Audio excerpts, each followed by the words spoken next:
Oui, en fait, un email a été envoyé hier après-midi pour vous dire, enfin, pour vous prévenir que donc Geshe Loden est rentré mercredi. C'est ça, mercredi soir. Euh, et donc, en fait, il a un lumbago. Hein. Il a un lumbago. Il est rentré, il était très fatigué. En étant en Inde, il a beaucoup voyagé aussi en Inde. Puisqu'il est en fait dans sa maison, il a la charge d'un petit tuku, un petit rinpoché qui d'ailleurs là, sur la photo, vous voyez avec l'Amazopa Rinpoché. Et donc pour ça, en fait, ce petit lama, il a des monastères de sa vie précédente. En fait, c'est Tromo Geshe Rinpoché, c'est un lama qui venait de la région de Tromo dans l'Himalaya, au Tibet, mais à la frontière en fait. Et, et donc ils ont voyagé pour le Nouvel An tibétain aussi, à Kalimpong et dans ces régions-là dans le nord. Donc il était un peu fatigué.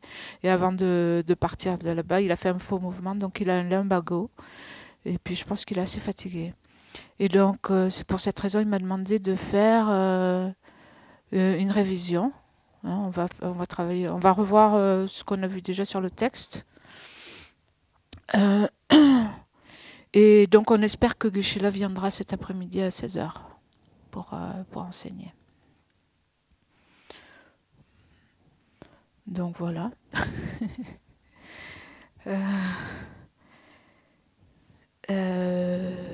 Donc on va faire comme d'habitude, on va faire les prières.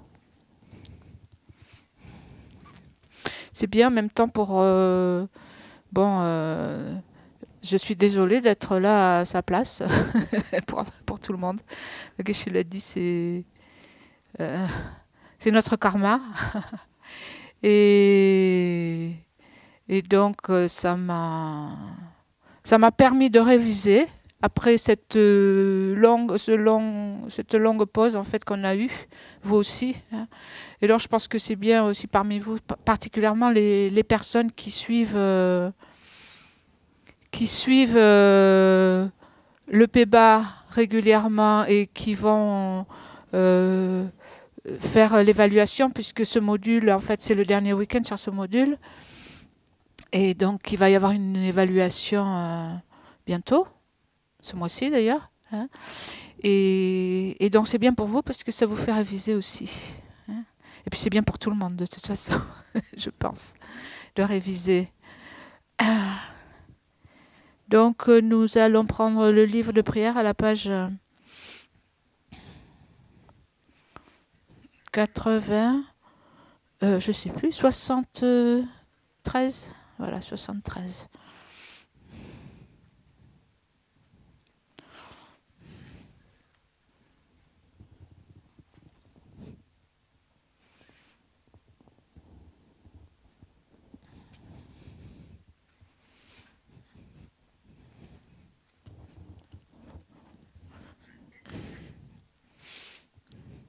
Donc bonjour aussi à ceux qui sont à l'intérieur de la caméra, quelque part sur Internet.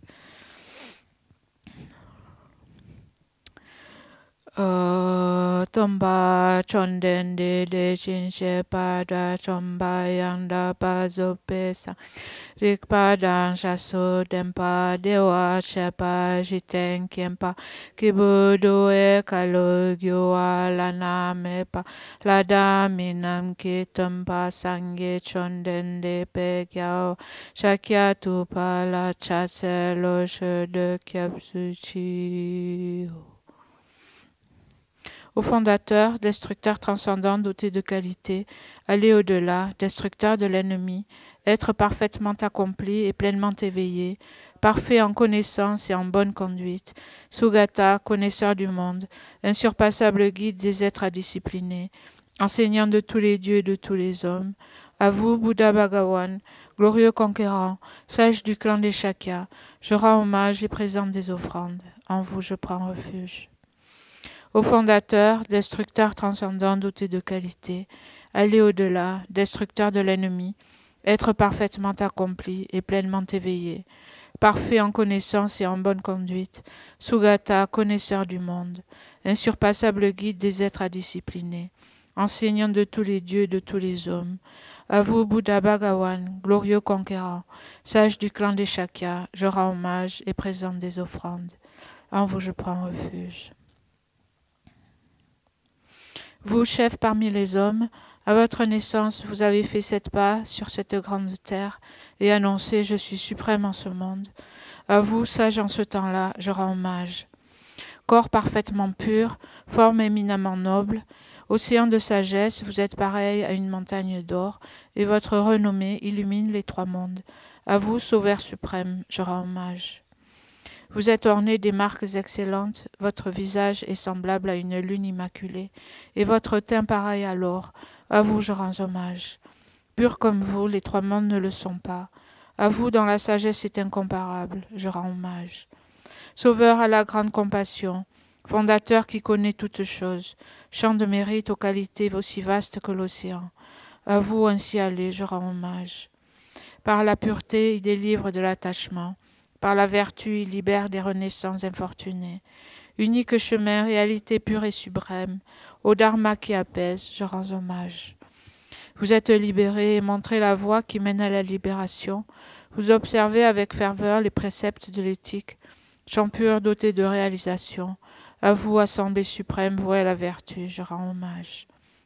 Hommage au suprême Bouddha, hommage au refuge du Dharma, hommage à la noble Sangha, avec une dévotion infinie, hommage à vous 3. À vous qui êtes dignes de respect, m'inclinant avec décor aux aspects les plus divers, aussi nombreux que les atomes de tous les royaumes, avec une foi suprême, je rends hommage. Ne commettre aucune action nuisible, accomplir une infinité d'actes vertueux, discipliner complètement son esprit, tel est l'enseignement du Bouddha. Comme une étoile, une aberration visuelle, une flamme vacillante, une illusion, une goutte de rosée ou une bulle, un rêve, un éclair ou un nuage, considérez ainsi tous les phénomènes composés. Par ces mérites, puissent les êtres atteindre l'état d'omniscience et vaincre l'ennemi, les défauts, puissent-ils se libérer de l'océan de l'existence cyclique, agité par les de la vieillesse, de la maladie et de la mort. Le Sutra du cœur de la perfection de la sagesse, page 79. Hommage à l'Arya, triple joyau. Voici ce qu'une fois j'ai entendu. Le Bhagawan se trouvait à Rajgriha sur le pic des vautours, entouré d'une grande congrégation de moines et d'une grande assemblée de bodhisattvas. À ce moment-là, le Bhagawan était absorbé en la concentration sur les catégories de phénomènes appelées perceptions profondes. Au même moment, le Bodhisattva Mahasattva Arya Avalokitesvara contempla la pratique même de la profonde perfection de la sagesse et vit que les 5 agrégats également étaient vides de nature propre. Puis par le pouvoir du Bouddha, le vénérable Shariputra s'adressa en ces termes au Bodhisattva Mahasattva Arya Avalokitesvara. Les fils de la lignée, désireux de pratiquer la profonde perfection de la sagesse, comment doivent-ils s'y prendre? Le Bodhisattva Mahasattva Arya Avalokitesvara répondit alors au vénérable Shariputra. Shariputra, les fils ou les filles de la lignée, qui désirent pratiquer la profonde perfection de la sagesse, doivent la considérer de la manière suivante. Ils doivent contempler correctement et à maintes reprises le fait que les 5 agrégats, eux aussi, sont vides de nature propre. La forme est vide, la vacuité est la forme, la vacuité n'est pas autre que la forme, et la forme n'est pas autre que la vacuité. De même, la sensation, l'identification, les facteurs composés et la conscience sont-ils vides. Shariputra, ainsi tous les phénomènes sont-ils vacuités. Ils sont sans caractéristiques, ils ne naissent ni ne cessent, ne sont ni souillés, ni non souillés, ni déficients, ni parfaits. En conséquence, Shariputra, dans la vacuité, il n'y a ni forme, ni sensation, ni identification, ni facteurs composés, ni conscience. Ni œil, ni oreille, ni nez, ni langue, ni corps, ni mental, ni forme, ni son, ni odeur, ni saveur, ni objet du toucher, ni phénomène mental. De l'élément de l'œil et ainsi de suite, jusqu'à l'élément du mental et l'élément de la conscience du mental, il n'y a pas d'élément. Il n'y a ni ignorance, ni élimination de l'ignorance. Et ainsi de suite, jusqu'à il n'y a ni vieillissement et mort, ni élimination du vieillissement et de la mort. Et à l'avenant, il n'y a ni souffrance, ni origine de la souffrance, ni cessation, ni voie. Il n'y a ni sagesse transcendante, ni obtention, ni non-obtention. Shariputra, ainsi, puisqu'il n'y a pas d'obtention, les bodhisattvas se fondent-ils sur la perfection de la sagesse, et y demeurent en elle l'esprit sans voile et sans peur. Et comme ils sont passés bien au-delà de toute erreur, ils parviennent au stade final du nirvana. C'est en s'appuyant sur la perfection de la sagesse que tous les Bouddhas des trois temps, eux aussi, font naître pleinement l'insurpassable éveil parfaitement accompli. Aussi le mantra de la perfection de la sagesse, le mantra de la grande connaissance, le mantra auquel rien n'est supérieur, le mantra inégalable, le mantra qui apaise à jamais toute souffrance, doit être reconnu comme véridique, car il ne trompe pas. Et voici le mantra de la perfection de la sagesse. Tayata gate gate, paragate, parasangate, bodhisoha. Shariputra, c'est ainsi qu'un bodhisattva mahasattva doit s'exercer à la profonde perfection de la sagesse. Puis le Bhagavan sortit de sa concentration et loua le bodhisattva mahasattva Aryavalokitesvara en disant « Bien, bien, ô fils de la lignée, il en est ainsi, il en est bien ainsi. C'est exactement comme tu viens de l'exposer, qu'il convient de pratiquer la profonde perfection de la sagesse, et les Tathagatas eux-mêmes se réjouissent. » Lorsque le Bhagavan eut dit cela, le vénérable Sharivatipoutra, le Bodhisattva Mahasattva Aryavalokitesvara, l'entourage au complet, ainsi que le monde des dieux, des hommes, des asuras et des Gandharvas, furent remplis de joie et louèrent les paroles du Bhagavan. Prière à la Dakini au visage de lion. Page 82. Kala chepene shotampane ngeshe tu ngawe tu tochen tu papola maye bushize ne sunkande tola chatselo akasamara tsashadara samara yape akasamara tsashadara samara yape akasamara tsashadara samara yape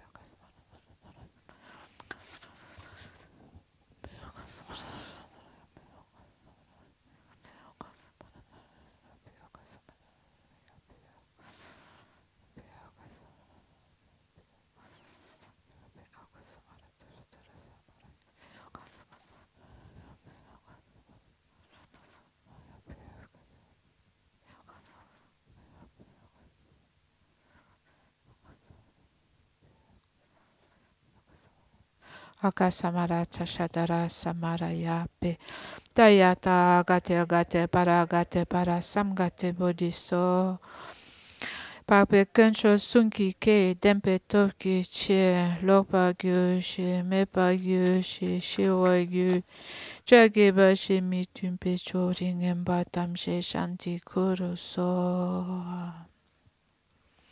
Puisse la multitude des 80 000 obstacles être dissipés. Puissions-nous être séparés des problèmes et situations néfastes au Dharma. Puissent tous les plaisirs être en accord avec le Dharma. Puisse le bonheur parfait et tout ce qui est de bon augure régner ici et maintenant.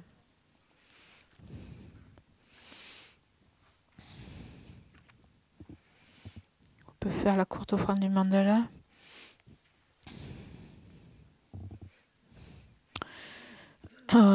Sage peu je meto jamrira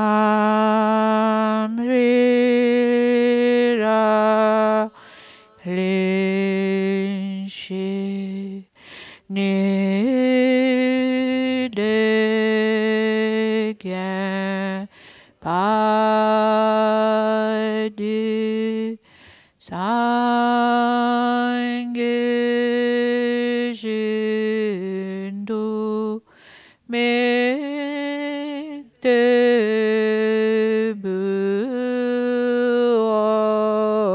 Ogi Do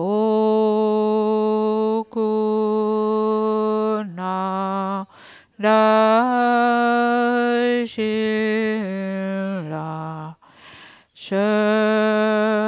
pas chaud. Sans le moindre regret, j'offre les objets de mon attachement, de mon aversion et de mon ignorance, amis, ennemis et inconnus, mon corps et toutes les richesses dont je jouis. Les ayant pleinement acceptés, veuillez me bénir par la libération spontanée des 3 poisons. Edang Guru Dana Mandala Yatayami.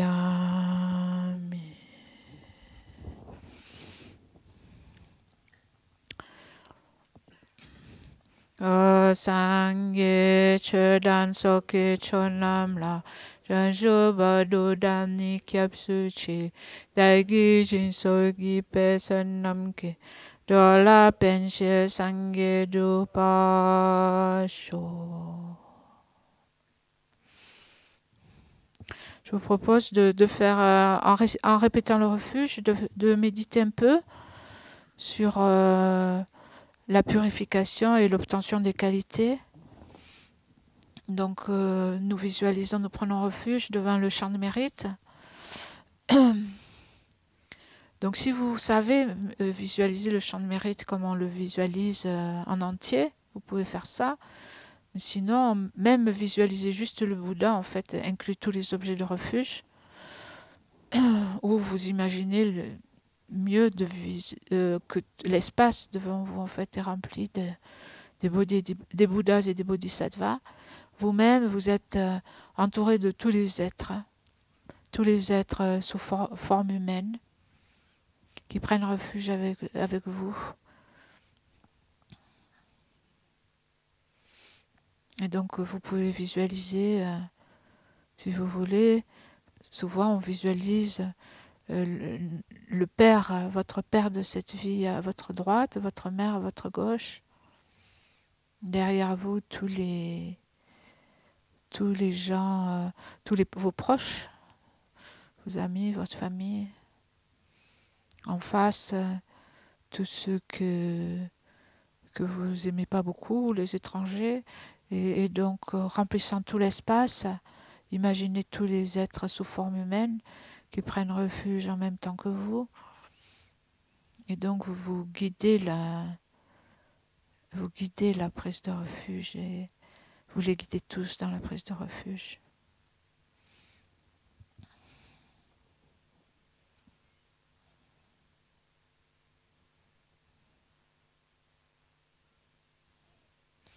Et donc, comme on a vu dans ce texte que l'on étudie, le continuum sublime, c'est la continuité de l'esprit qui est en nos cœurs, de vie en vie depuis des temps sans commencement. Et donc, cet esprit est pur en nature. Sa nature est d'être pur. Donc, comme on dit, nous avons la nature de Bouddha, le potentiel pour devenir un Bouddha grâce à la pureté de cet esprit.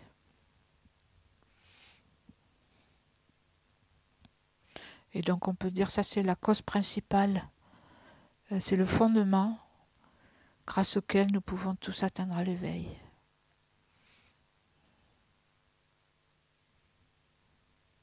Et donc, pour nous-mêmes devenir Bouddha, Dharma, Sangha, ce qu'on appelle en fait les refuges résultants, ce que nous allons devenir, nous nous appuyons sur cette pure nature et nous dépendons donc des conditions qui sont en fait l'éveil du Bouddha, qui est déjà éveillé, qui est en face de nous, qui est le refuge causal, les qualités et les activités de ces Bouddhas. Et donc en répétant, nous allons répéter le refuge plusieurs fois en français et visualiser en prenant refuge la lumière. Visualisez d'abord à votre cœur, c'est-à-dire au milieu de la poitrine, cette nature pure de votre esprit ce potentiel, cet embryon de, de l'éveil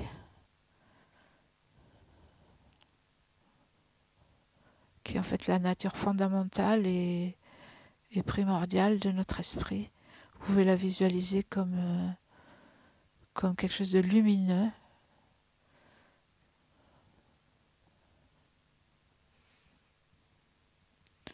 dans votre cœur, au niveau du chakra du cœur.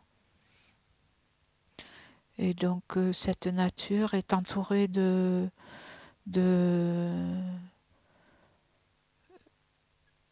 perturbations, d'obscurité en fait, d'obscuration, d'obscurcissement, de voile.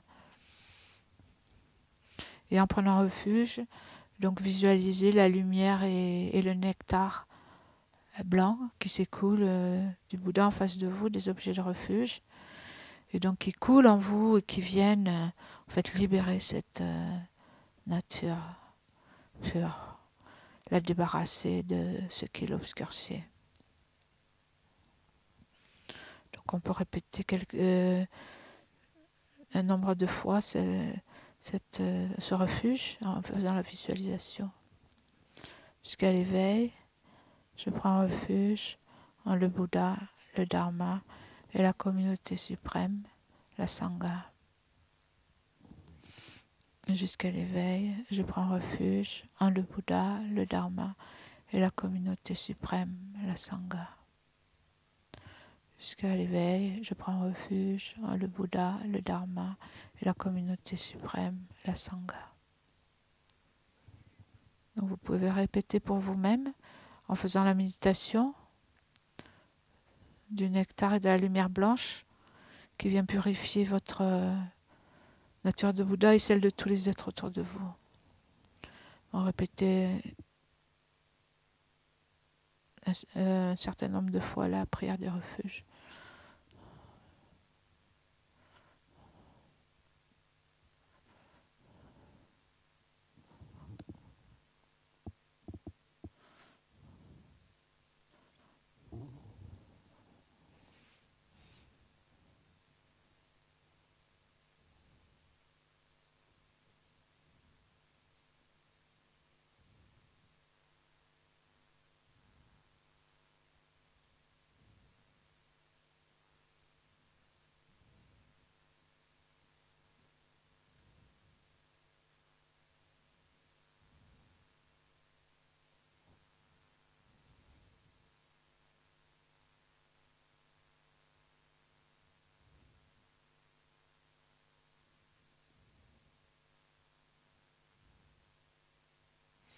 Ensuite, en faisant la répétition du refuge, en prenant refuge, maintenant nous pouvons visualiser la lumière jaune-orangée qui vient des objets de refuge et qui vient nous remplir, nous et les êtres autour de nous.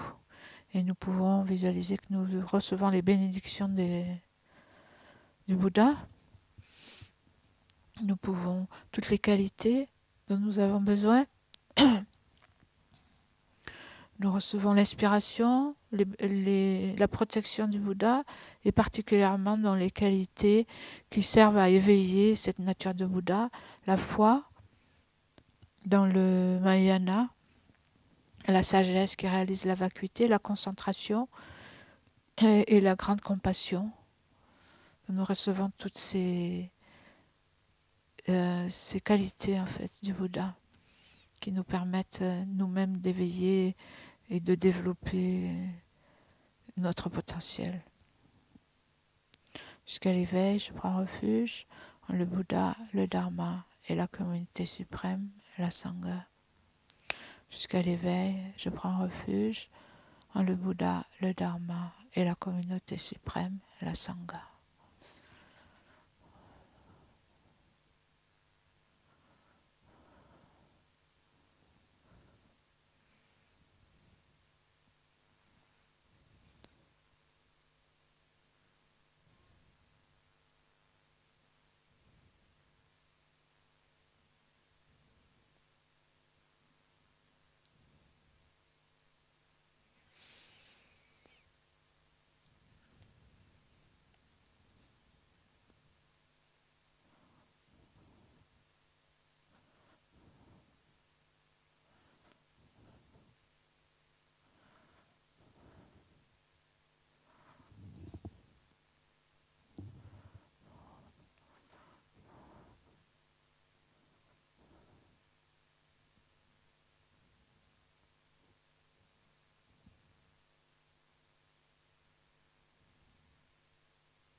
Donc penser que nous et tous les êtres, nous avons reçu toutes les qualités, en fait, les causes qui permettent de purifier notre lignée de Bouddha.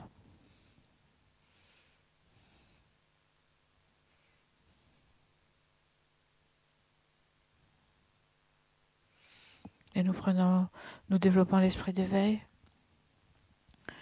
grâce aux deux accumulations réunies par l'écoute de l'enseignement. Puissais-je devenir Bouddha pour le bien des êtres. Grâce aux deux accumulations réunies par l'écoute de l'enseignement, puissais-je devenir Bouddha pour le bien des êtres. Grâce aux deux accumulations réunies par l'écoute de l'enseignement, puissais-je devenir Bouddha pour le bien des êtres.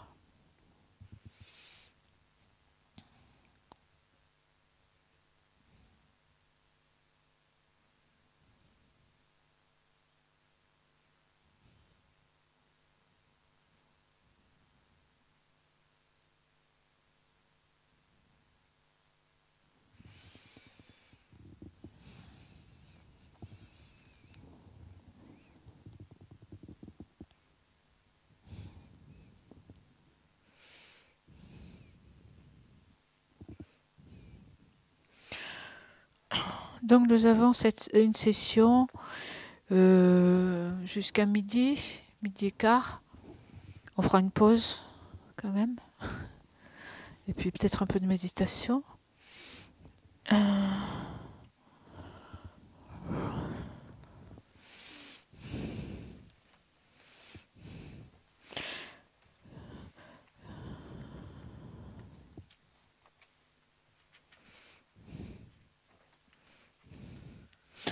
Donc, nous étudions ce texte, le Continuum Sublime, qui parle en fait, le Continuum Sublime, et nous parlons en fait du sujet particulièrement. Hein. Dans ce Continuum Sublime, en fait, on parle des 7 points Vajra au début, hein, qui sont le Bouddha Dharma Sangha, la nature de Bouddha, hein, ensuite l'éveil, les qualités et les activités des Bouddhas. Hein. Et donc dans ce texte, on a déjà parlé en fait des 3 joyaux au début, du Bouddha, Dharma et la Sangha. Et ensuite, donc le sujet qui nous préoccupe ici principal, c'est la nature de Bouddha, qu'on appelle aussi la lignée, hein, ou le potentiel que nous avons tous de devenir Bouddha. Et donc, dans l'étude de cette nature de Bouddha, il y avait donc, on a parlé donc, il y a 2 divisions principales, hein, quand on étudie la nature de Bouddha.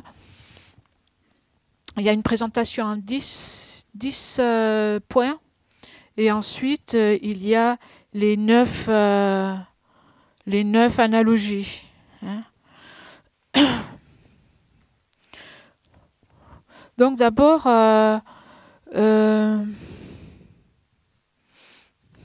juste pour reprendre un peu, ce qu'on va voir ici, ce qu'on va voir aujourd'hui, en fait, d'après Geshe-la, il en était resté. Vous avez marqué aussi quand on en était resté ?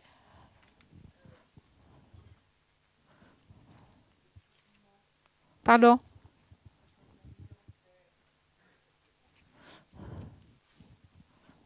C'est quoi le numéro de la... Ah oui, voilà. Oui, c'est ça, oui. Donc d'après Geshe-la, on a terminé... Oui, on a terminé le... On en est à la strophe 128 en fait.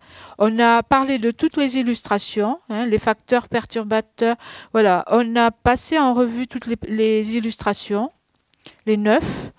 Et en fait, ce qui suit dans le texte, c'est le sens résumé des illustrations à partir de la strophe 128-129. Et donc, c'est à partir de là que je vais reprendre le texte. En fait, ce sens résumé des illustrations, même si on est arrivé à la strophe 128-129, Geshe-la a déjà en fait expliqué ce qui suit. Hein. Mais donc on va le reprendre. Parce qu'en fait ce texte, il va un peu en cercle. Hein. Il expose le sujet et puis il revient dessus de différentes façons. Hein.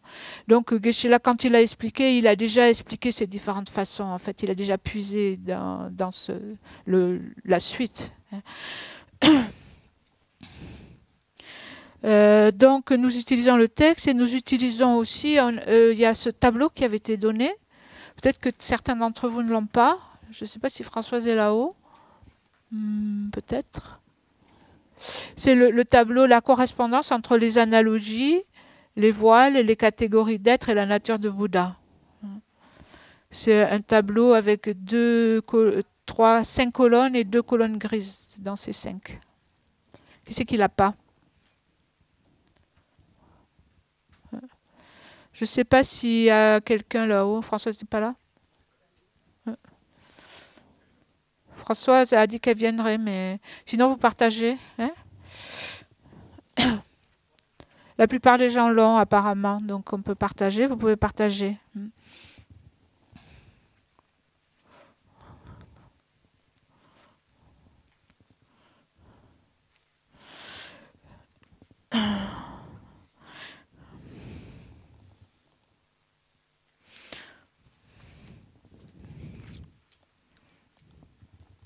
Et donc le texte dit le sens résumé, mais, on parle du sens résumé des illustrations. You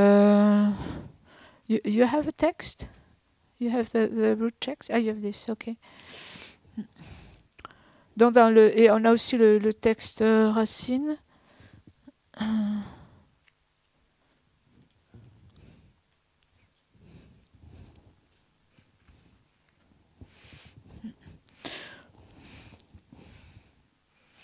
Donc dans ces analogies, on a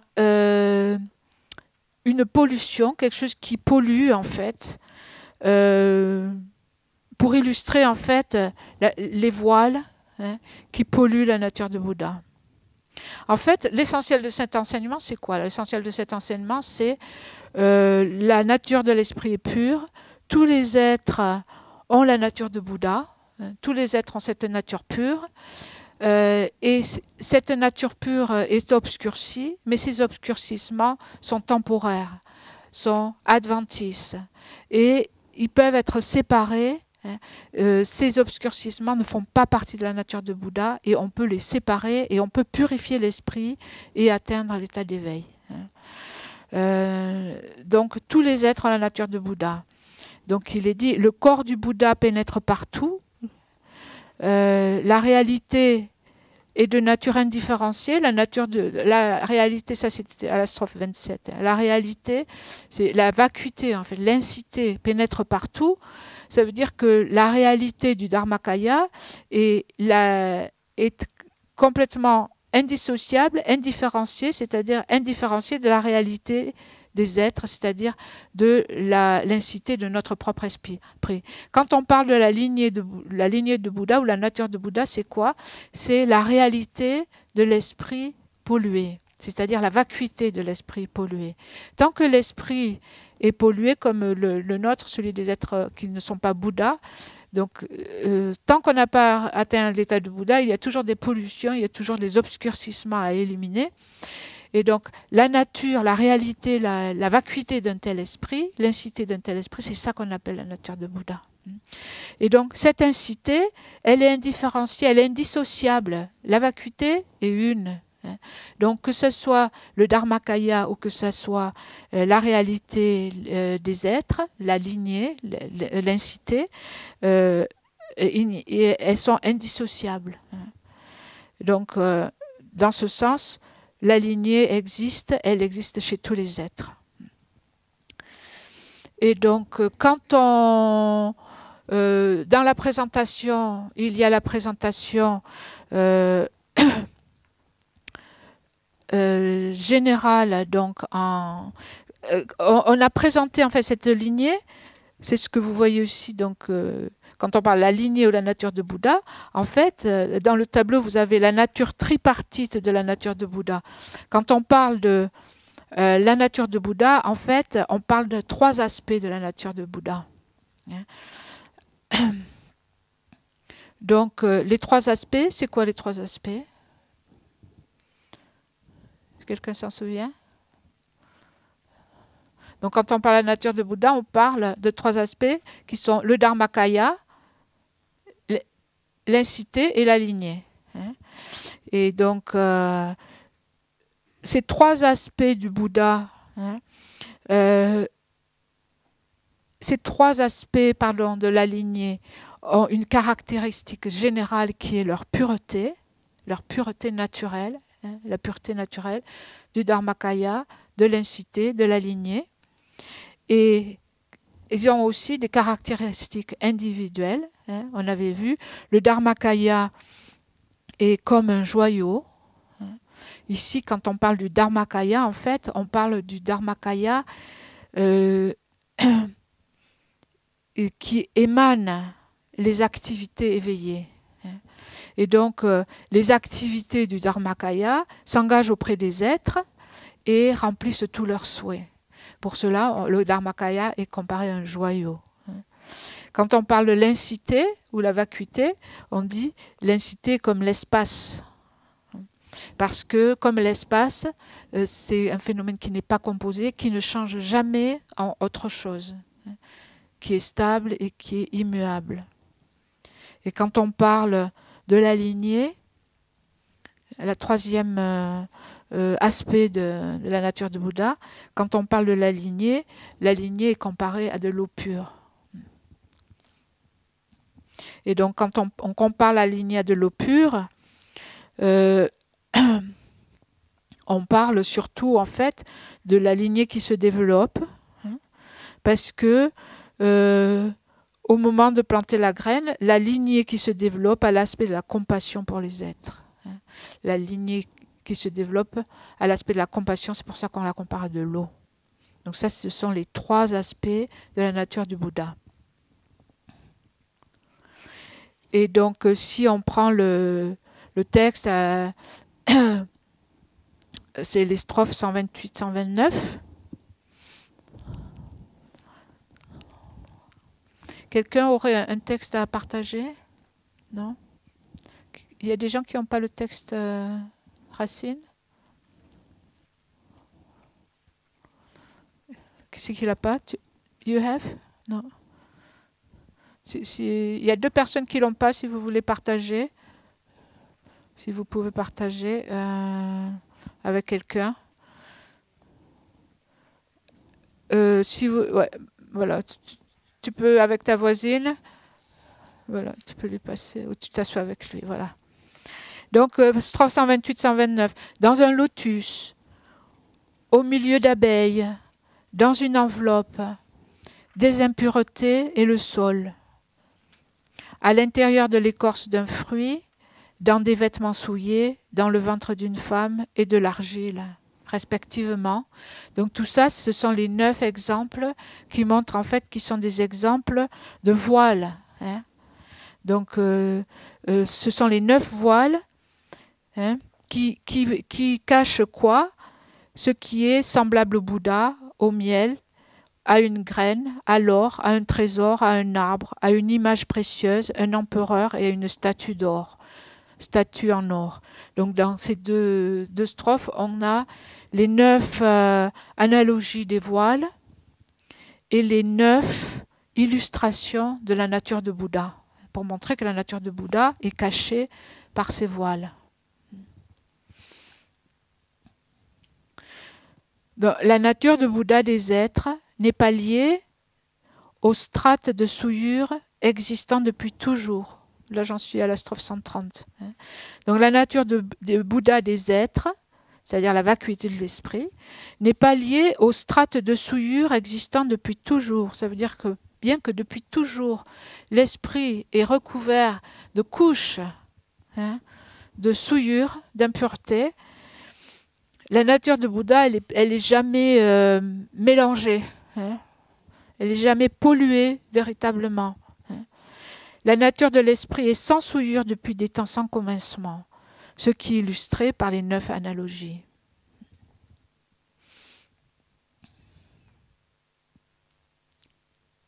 Donc, il est dit dans un commentaire, dû aux impuretés de l'esprit, les êtres sont souillés, dû à l'esprit pur par nature, ils sont purifiés. Donc, nous allons voir les 9 sortes de perturbations et impuretés de l'esprit. Donc, je vais passer en détail un peu, on va voir les détails de ces analogies, telles qu'ils sont retracés dans ce tableau. Et donc, je lis le texte à la page 131, la strophe 131-132. L'attachement, l'aversion et l'ignorance, leur manifestation intense, les empreintes de l'ignorance, les objets d'abandon des chemins de la vision et de la méditation, et ceux qui subsistent au stade impur et pur. Donc ces 9, en fait, ce sont les voiles. Vous voyez, les voiles correspondants dans la deuxième colonne du tableau. La première colonne, c'est les analogies, et la deuxième colonne, c'est les voiles. Donc ces voiles, c'est ce qui est décrit là dans la strophe 131. Donc on voit l'attachement, l'aversion et l'ignorance latente. Les manifestations intenses de ces 3. Ensuite, les empreintes de l'ignorance. Ensuite, on a les objets d'abandon du chemin de la vision et les chemins d'abandon du chemin de la méditation, qui sont en fait les chemins Hinayana. Ensuite, il y a les voiles qui subsistent au stade impur et impur. Ici, on parle du chemin des bodhisattvas. Sur le chemin des bodhisattvas, après avoir réalisé la vacuité, il y a les 10 terres.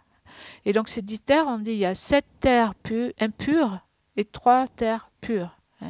Donc 1 à 7, ce sont les terres impures. Donc il y a les voiles qui sont abandonnées sur les 7 terres impures et les voiles qui sont abandonnées sur les 7 terres pures.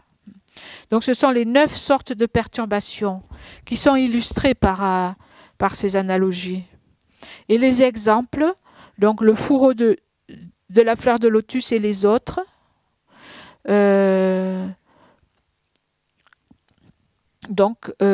illustrent ces voiles. Mais en vérité, les voiles des perturbations dans leur diversité sont illimitées.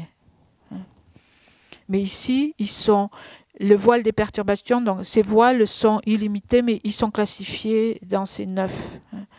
9 facteurs perturbateurs, commençant par l'attachement, sont, si on les résume, et respectivement illustrés par 9 exemples, celui du fourreau de la fleur de lotus et les autres. Et donc, il y a ces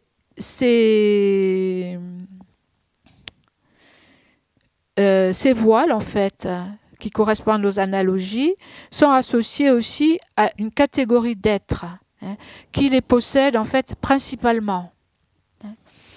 Donc, l'impureté des êtres ordinaires, c'est la strophe 134. Il y a donc l'impureté des êtres ordinaires, des arhats, des êtres sur les chemins de l'apprentissage et des bodhisattvas. Donc c'est 4 types d'êtres. 1, 2, 3, 4. Et donc cette impureté de ces 4 est expliquée respectivement par 4, 1, 2 et 2 sortes de pollution. C'est-à-dire que les 4 premières sortes de pollution s'appliquent aux êtres ordinaires. On peut dire les 4 impuretés des êtres ordinaires.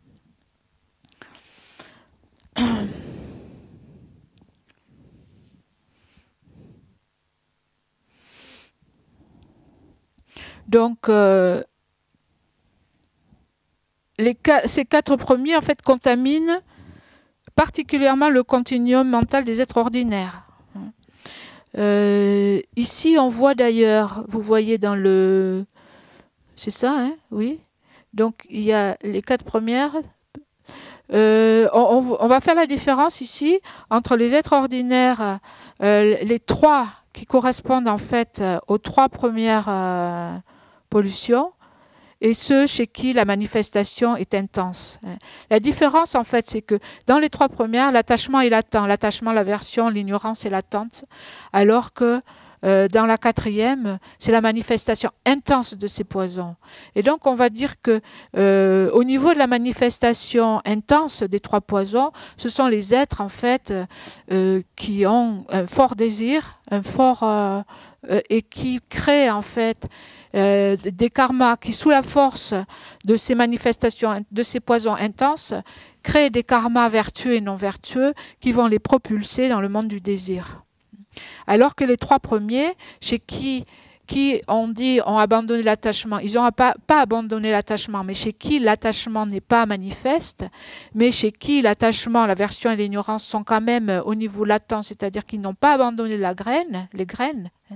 Ces êtres, en fait, sont ceux qui vont créer des karmas qui vont les propulser dans les mondes supérieurs, c'est-à-dire dans le monde de la forme et du sans-forme. Donc ces 4, on voit que c'est le niveau donc, des êtres qui errent dans le samsara, que ce soit donc, dans les mondes supérieurs de la forme, du sans-forme ou le monde du désir. Donc ensuite, le 5e, si on regarde le 5e niveau de voile, c'est les empreintes subtiles d'ignorance. Et ça, c'est ce qu'on appelle en fait les voiles à l'omniscience, ou les voiles à la connaissance. C'est-à-dire que à ce niveau-là, les nyandrip, les voiles des perturbations qui sont des obstacles à la libération ont été éliminés.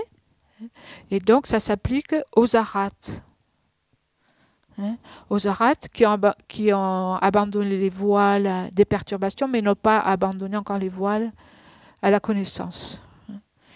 Donc les empreintes d'ignorance est reliée aux aryats qui possèdent principalement ce type de voile. Ensuite, les 6e et 7e types de voiles correspondent en fait aux objets qui doivent être abandonnés au niveau des sentiers, de la vision et de la méditation des pratiquants Hinayana. Donc les pratiquants Hinayana qui sont donc au niveau donc du sentier de la vision, du chemin de la vision, ils ont encore qu'est-ce qui doit être abandonné par le sentier de la vision, le chemin de la vision des arhats du Hinayana? Ce sont les perturbations acquises, le voile des perturbations acquises. Et le chemin de la méditation va éliminer les voiles des perturbations innées. On fait cette différence entre les voiles innés et les voiles acquis. Quand on parle des voiles des perturbations, principalement, en fait, c'est la saisie du soi. C'est le fait de saisir une existence en soi de la personne. Et donc ça, c'est l'obstacle principal. Et donc, ces perturbations, cette saisie du soi, au niveau acquis, va être abandonnée au niveau pendant le chemin de la vision, et au niveau inné, va être abandonné pendant le chemin de la méditation. Donc ici, on parle donc des êtres, des pratiquants du Hinayana. Et ensuite, en fait, les deux derniers types de voiles correspondent à ceux qui existent toujours, ceux qui existent en fait dans le courant mental des bodhisattvas. Donc des bodhisattvas sages, avertis, c'est-à-dire ceux qui ont réalisé la vacuité. Et donc, à partir du moment donc, du chemin de la vision où le Bodhisattva réalise la vacuité, ils vont abandonner donc par étapes, hein, à partir de la 7e terre, donc, tous les voiles qui correspondent à chacune des 10 terres. Hein. Donc d'abord, il y a les voiles qui sont abandonnés pendant les 7 terres impures, et ensuite les voiles qui sont abandonnés pendant les 3 terres pures. Hein. Donc sur le sentier du Mahayana. Et donc les voiles qui sont abandonnés lors des 7 terres impures, qu'est-ce que les bodhisattvas abandonnent jusqu'à la 7e terre? Vous êtes un peu rouillés là. Hein? C'est bien qu'on fasse une révision. Oui, vas-y, hein, Myriam. Alors, les bodhisattvas, chez les bodhisattvas, à partir de la 1re à la 7e terre, non, sur le chemin de la vision, mais c'est le chemin de la vision pour les bodhisattvas, c'est la 1re terre. Ici, on parle de la 1re à la 7e. De la 1re à la 7e terre, ce sont tous les voiles des perturbations. Hein. Les voiles des perturbations qui sont... À la 7e terre, on dit le bodhisattva est l'égal d'un nara. Il a abandonné, il dépasse un nara d'ailleurs, hein, pas l'égal. Parce qu'il a abandonné tous les voiles des perturbations. Hein. Vous comprenez, peut-être parmi vous, il y en a qui n'ont pas suivi tout l'enseignement, mais en principe, on dit, cette nature de Bouddha qu'on a, ce qui voile l'esprit, il y a 2 types. Hein. Il y a les voiles des perturbations et les voiles à la connaissance. Quand on élimine les voiles des perturbations, c'est-à-dire les perturbations, les 3 poisons, l'attachement, l'aversion, l'ignorance et les graines, ça c'est les voiles des perturbations, les obstacles à la libération. Donc quand on élimine ça, on a atteint la libération, comme les aras du Hinayana. Mais il reste encore un type de voile, et ces voiles qui restent, c'est les empreintes en fait. On a éliminé les perturbations, on a éliminé les voiles, mais il y a encore des empreintes. Hein. On dit c'est comme dans un récipient, par exemple, si vous avez laissé de l'ail, même si vous enlevez l'ail, il y a encore une odeur. Hein. Donc il y a encore des empreintes de ces perturbations, et c'est ça qui constitue les voiles à l'omniscience, voilà, les voiles à la connaissance, qui permettent de devenir un Bouddha. Bon, les 2 derniers types de voiles, c'est ça, c'est les voiles les voiles des perturbations chez les bodhisattvas, les voiles des perturbations et les voiles à la connaissance, hein, qui sont les empreintes en fait, ce qui reste. Et donc les premiers, les voiles à la libération, sont éliminés sur les 7 premières terres, et les deuxièmes, les voiles à la connaissance, sont éliminés sur les 3 terres pures, c'est-à-dire 8, 9, 10. Donc de cette façon,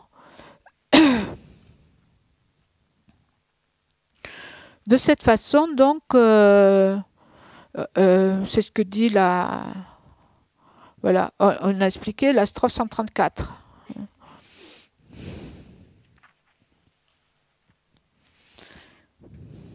Donc des terres 8 à 10,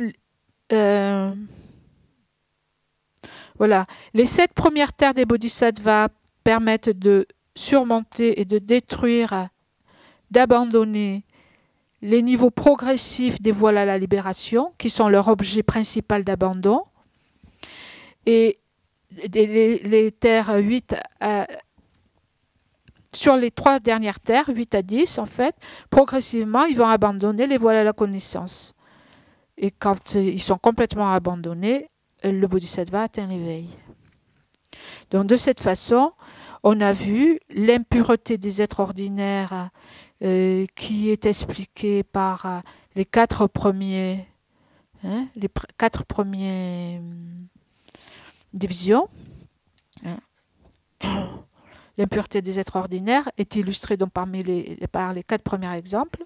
Ensuite, l'impureté des arahats par le 5e. L'impureté des êtres sur les chemins de l'apprentissage, donc sur les chemins Hinayana, les 2 suivants, et les 2 derniers qui illustrent en fait les impuretés des bodhisattvas, sur les chemins des bodhisattvas. Donc, ensuite vient la concordance entre les 9 analogies et les 9 facteurs perturbateurs. Donc il y a une explication encore, hein, de ces analogies, de ces correspondances. C'est à partir de la strophe 135.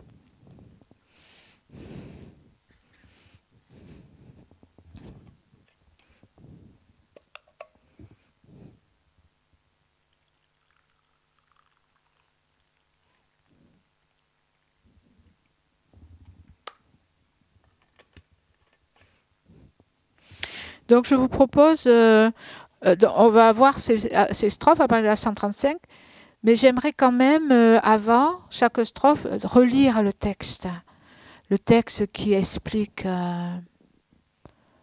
le texte qui explique en fait le texte correspondant, donc plus élaboré, à partir de la strophe 100. Si vous voulez, on peut lire ensemble, parce que le texte est très beau. C'est à la page, il n'y a pas de page, moi, là. C'est le texte racine. Les facteurs perturbateurs sont comme le fourreau repoussant des fleurs de lotus, et l'essence du Tathagata est semblable au Bouddha. Donc c'est le premier exemple. Hein. Vous l'avez ?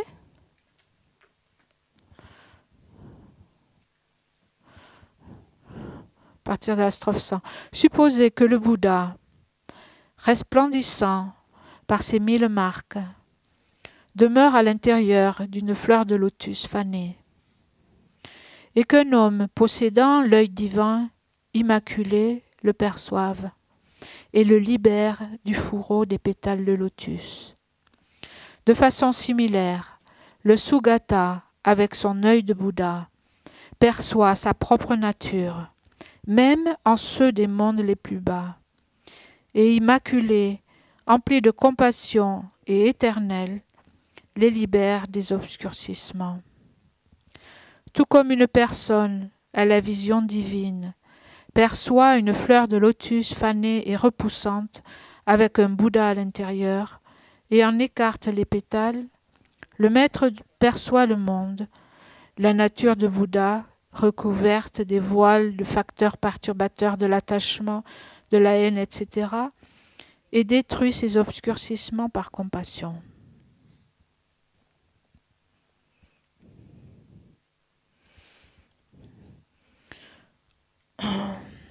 Donc la concordance, la strophe 135, tout comme un lotus né de la boue, est plaisant lorsqu'il apparaît, mais n'est plus attirant par la suite, le plaisir de l'attachement est similaire. Donc cette fleur de lotus, ici c'est une fleur de lotus pourrissante.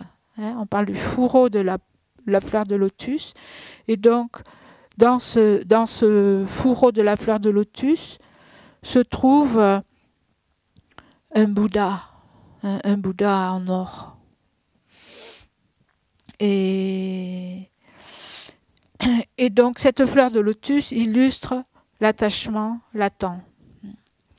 Donc au début, la fleur de lotus est belle, on est attiré par elle, hein, par ses couleurs, etc.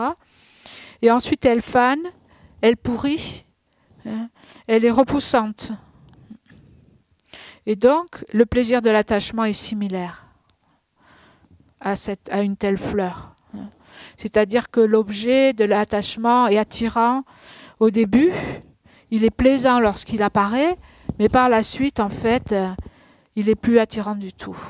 Il n'y a qu'à voir dans nos expériences de la vie, comment en fait les choses changent, comment on est attiré, par exemple, ça peut être un nouvel objet qu'on acquiert, on achète quelque chose, quand on achète quelque chose de nouveau, on est un peu excité, hein, quelque chose de nouveau, c'est l'attachement, hein. Ou alors on a un nouveau copain, copine, ou un nouveau partenaire, ou quelque chose de un nouveau boulot, tout est beau, et bon très vite ça change, hein. Ça change et on voit en fait tous les défauts qui sont inhérents en fait au samsara. Donc l'attachement est illustré par le lotus. Donc la deuxième exemple, la deuxième analogie, les facteurs perturbateurs sont semblables aux abeilles, et l'essence du Tathagata est comme le miel. À la strophe 103. Supposez qu'une personne intelligente ait vu du miel entouré d'un essaim d'abeilles, et souhaitant l'obtenir par des moyens habiles, en prive entièrement les abeilles. De même, le grand sage, possédant l'œil de l'omniscience et percevant cette nature de Bouddha, connu pour être semblable au miel, accomplit la séparation complète de l'essence avec les obscurcissements identiques aux abeilles. Tout comme un homme désireux d'obtenir du miel, caché par des milliers et des millions d'abeilles, écarte celle-ci et utilise le miel comme bon lui semble, le Bouddha, comme cet homme, sait comment ôter les souillures. La sagesse immaculée dans les êtres est pareille au miel et les perturbations aux abeilles.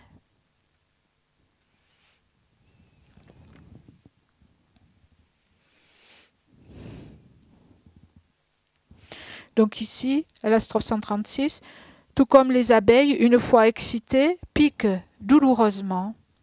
L'aversion, lorsqu'elle est éveillée, produit la souffrance dans le cœur. La colère est illustrée par les abeilles.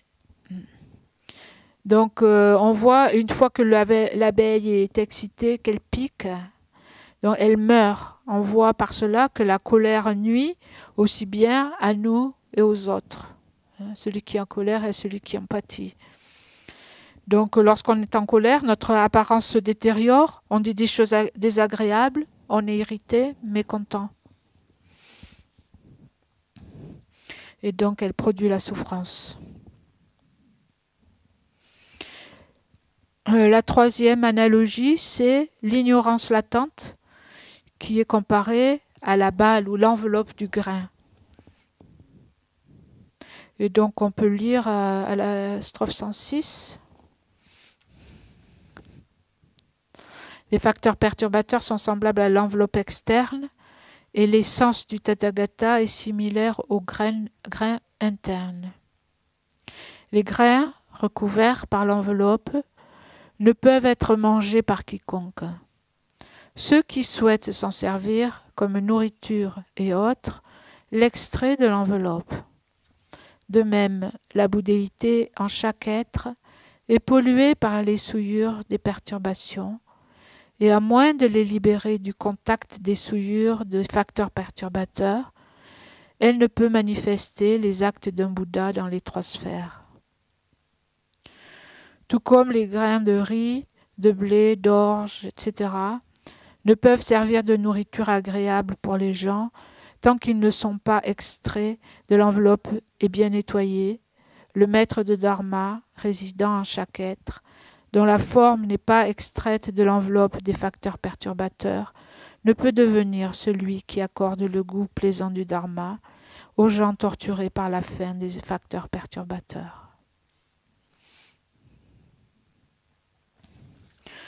Donc ici, strophe 137, tout comme le grain de riz, etc., est caché par l'enveloppe externe. La perception de la vérité essentielle est masquée par la couverture de l'ignorance. Donc ici, l'enveloppe du grain empêche le grain d'être en contact avec l'extérieur. Le grain est complètement enfermé et il n'y a pas de contact avec l'extérieur. Et de la même façon, donc, la couverture de l'ignorance, l'ignorance est comme une couverture qui empêche de voir la nature de la réalité, nous empêche de voir la réalité, c'est-à-dire la vacuité. Donc c'est une image pour l'ignorance. Ensuite, c'est l'image des immondices, qui représente en fait la manifestation intense des trois poisons. On peut lire à la strophe 109. Les facteurs perturbateurs sont comme un endroit sale, empli d'impuretés, et l'essence du Tathagata est semblable à de l'or. Donc, les immondices dans lesquels se trouve de l'or, hein, de l'or qui est couvert d'immondices. Supposez qu'un voyageur ait laissé tomber un morceau d'or dans un endroit empli d'impuretés. L'or serait resté là plusieurs centaines d'années sans que ses qualités ne changent. Et un Dieu possédant des yeux divins immaculés le voit et dit à quelqu'un: « Il y a ici un morceau d'or pur, hautement précieux. Vous devriez le nettoyer et l'utiliser comme trésor. » De même, le Bouddha perçoit les qualités des êtres, noyés dans les facteurs perturbateurs pareils à des impuretés.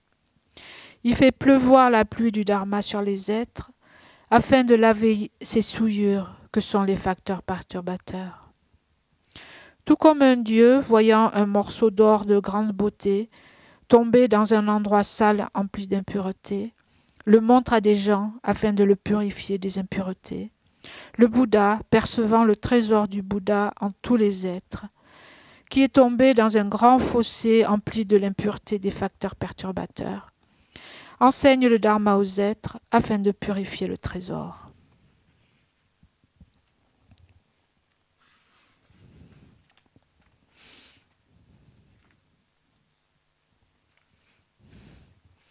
Donc ici, de l'or dans un tas d'ordures. C'est très illustratif, n'est-ce pas? C'est la manifestation intense des trois poisons qui est comme un tas d'ordures. Donc à la strophe 138, « Tout comme les immondices sont désagréables, ainsi pour ceux qui se sont libérés de l'attachement, les manifestations du désir sont comme des immondices à cause du risque d'asservissement à ce désir. » Donc le désir qui nous enchaîne. Hein. Donc ici, c'est l'état actif, la manifestation active de ces trois poisons, hein, qui est considéré comme des immondices. Donc ça, c'est quelque chose qui a lieu simplement chez les êtres ordinaires, hein, pas chez les êtres supérieurs. C'est-à-dire les êtres supérieurs qui ont réalisé la vacuité, même s'ils ne sont pas abandonnés complètement tous les facteurs perturbateurs, puisque les facteurs perturbateurs, le début le chemin de la vision, c'est la première terre. Hein. Et en fait, les facteurs perturbateurs ne sont éliminés qu'au bout de la 7e terre. Donc, mais même s'ils n'ont pas éliminé complètement les facteurs perturbateurs, ils ne se manifestent pas. Hein.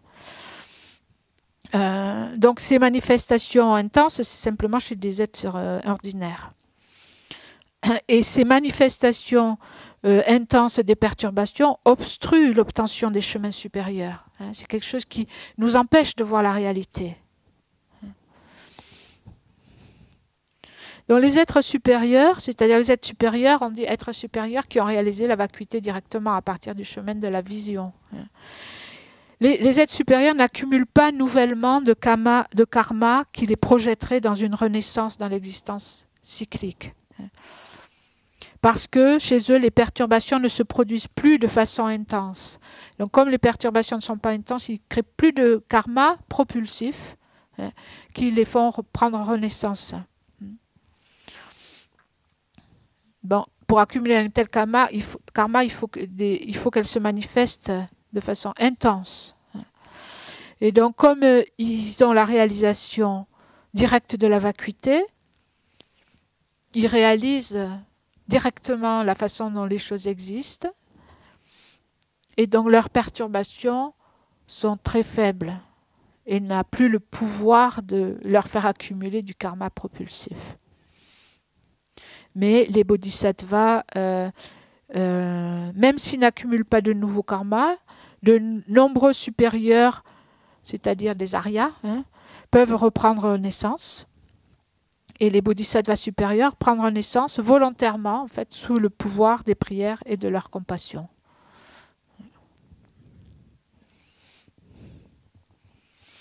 Donc ça, c'est la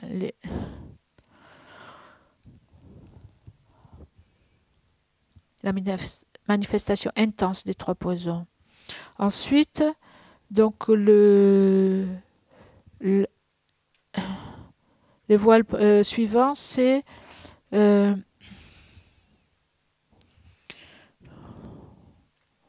c'est un trésor donc qui est caché dans la terre. Et donc le sol, la terre, représente les empreintes d'ignorance. On peut lire à partir de la strophe 113.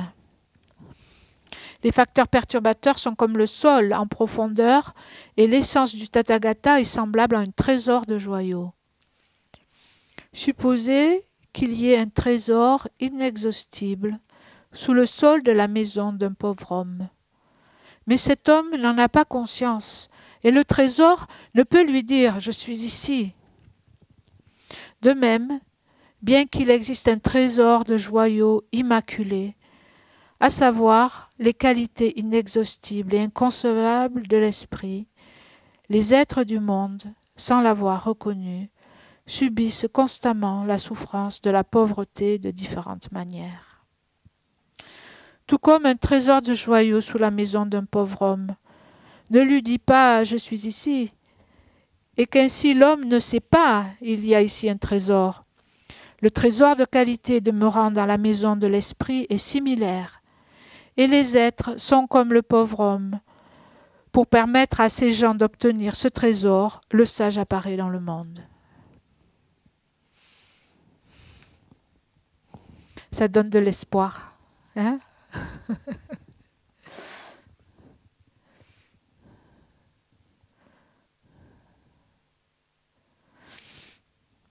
Et donc, excusez-moi.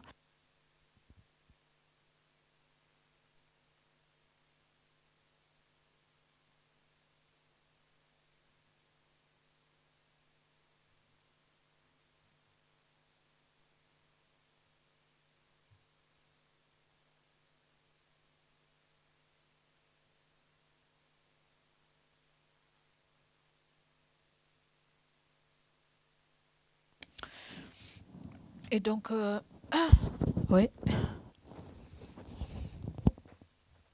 La strophe 139.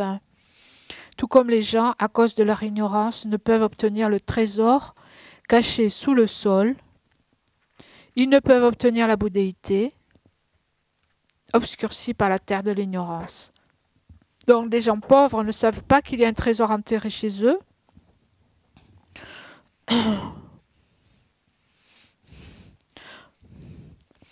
Et donc, ici, c'est quelque chose qui s'applique aux arhats. Les arhats, donc, qui ont atteint la libération, mais qui n'ont pas atteint l'éveil. Les arhats, à cause des empreintes de l'ignorance, sont obscurcis et les qualités de l'éveil leur sont cachées.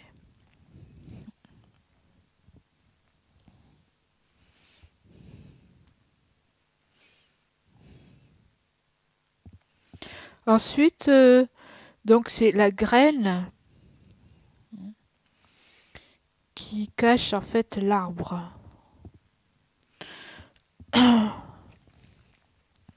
Et donc,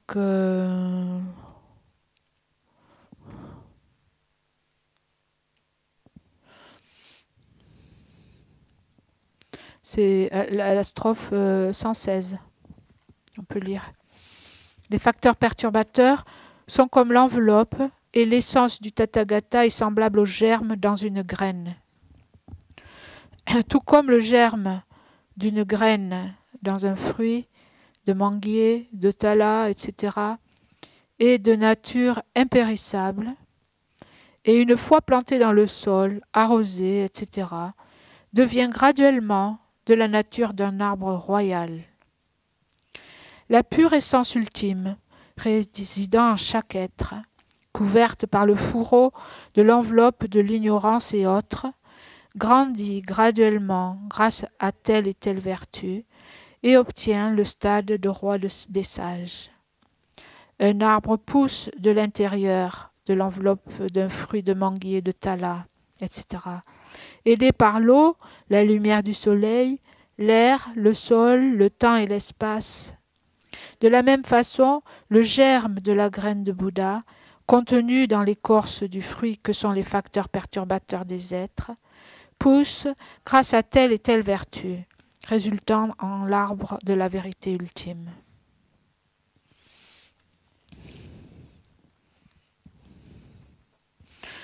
Donc ici,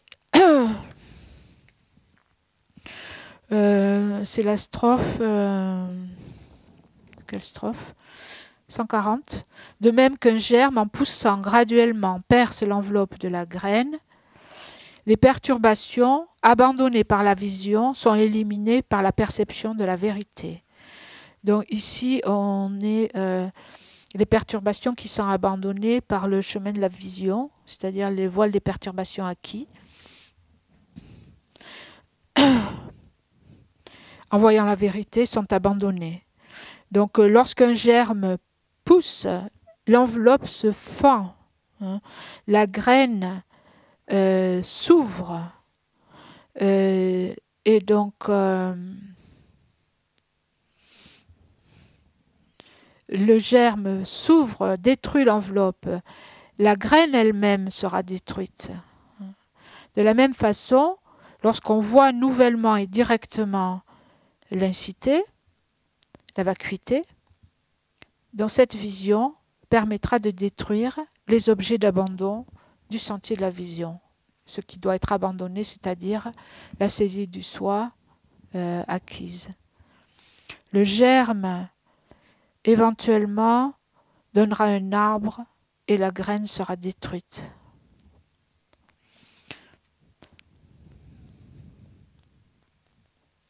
Donc par le développement graduel de la sagesse transcendante qui voit la vacuité, les perturbations sont vaincues, surmontées. Et donc ici, en fait, on peut parler quand on atteint le chemin de la vision directe de la vacuité, on atteint le chemin de la vision. Et donc, quand on parle du chemin de vision, on parle du sentier ininterrompu et du sentier de libération. Donc la première partie, on appelle ça chemin ininterrompu. Le chemin ininterrompu, c'est quand l'antidote est appliqué. C'est-à-dire quand la sagesse qui réalise la vacuité est appliquée et réalisée d'abord, c'est l'application de l'antidote, on appelle ça le sentier ininterrompu du sentier de la vision. Et donc, ce sentier ininterrompu, c'est-à-dire cet antidote, abandonne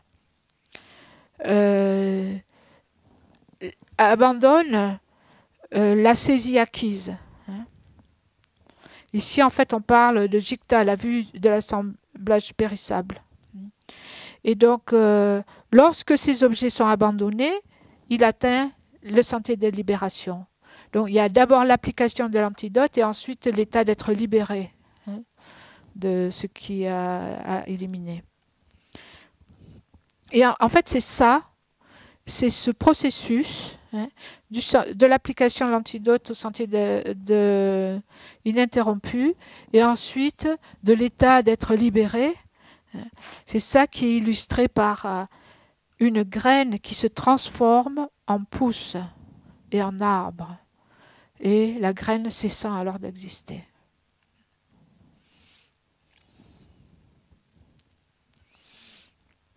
Ensuite, il y a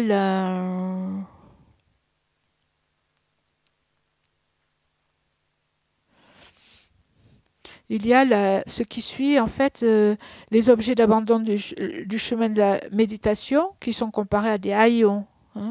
Des haillons qui cachent en fait une image précieuse. Et donc ça, on le trouve à la page, à la strophe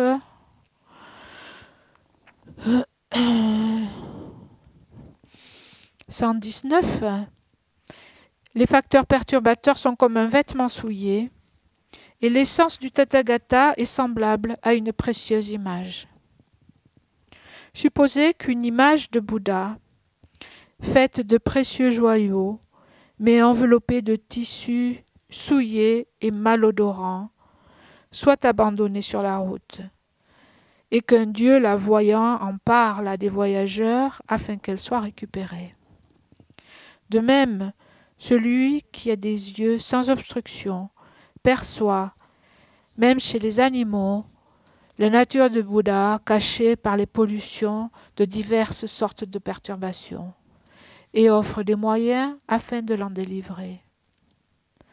Tout comme un dieu, à l'œil divin, voyant l'image du Bouddha enveloppée dans un tissu malodorant et jetée sur la route, la montrerait à des gens afin de la récupérer.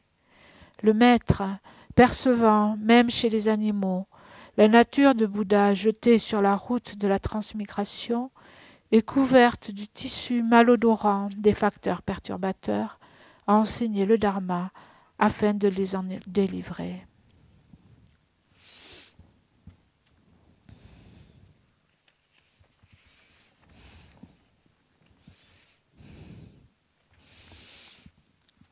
Et donc, la strophe 141.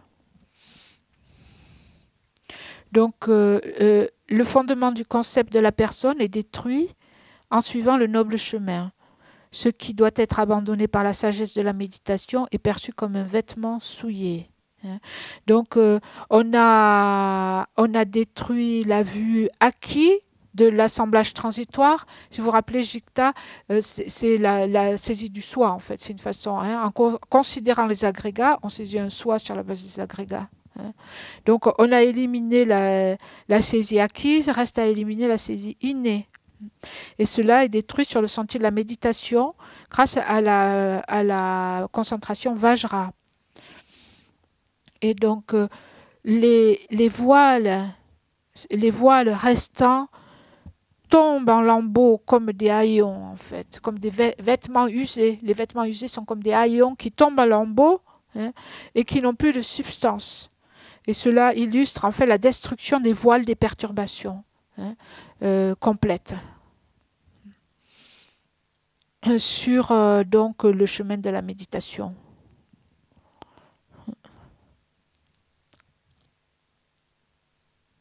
Ensuite, il y a les souillures. Ensuite, il y a l'image en fait d'un futur roi qui est dans la matrice d'une femme pauvre. Et donc, à la strophe 122, les tourments sont comme une femme enceinte et l'essence du Tathagata est semblable à un empereur au stade embryonnaire. Supposez qu'une femme laide et sans protecteur demeure dans un lieu non protégé, portant la gloire de la royauté en elle, mais ne sachant pas que le maître des hommes est dans son ventre. La naissance dans l'existence cyclique est comme une maison sans protection. Les êtres impurs sont comme la femme enceinte. Et la nature de Bouddha immaculée en eux est comme cet embryon dont l'existence leur assure protection. Juste comme la femme dont le corps est couvert par des abyssales et d'apparence laide endure les plus grandes difficultés, dans ce lieu non protégé, alors que le roi est dans son ventre, les êtres résidant en la demeure des douleurs et dont l'esprit est agité par le pouvoir des perturbations, s'imaginent sans protecteur, bien que de bons protecteurs résident à l'intérieur d'eux-mêmes.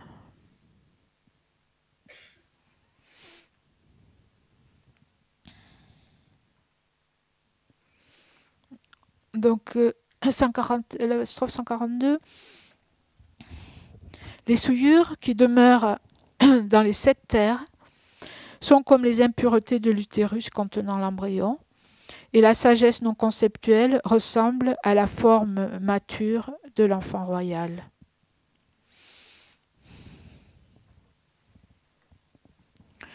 Donc, ici, donc, on parle des impuretés.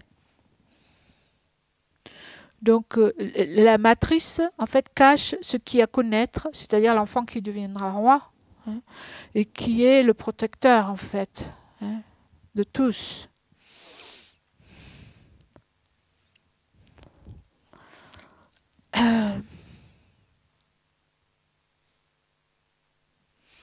Donc ici, on parle sur le chantier le chantier du Mahayana. Les voiles abandonnés, tous les voiles, les perturbations en fait. Hein. Donc les impuretés représentent sur les 7 terres impures, c'est-à-dire les voiles, les perturbations sont comparées à l'enfermement dans la matrice.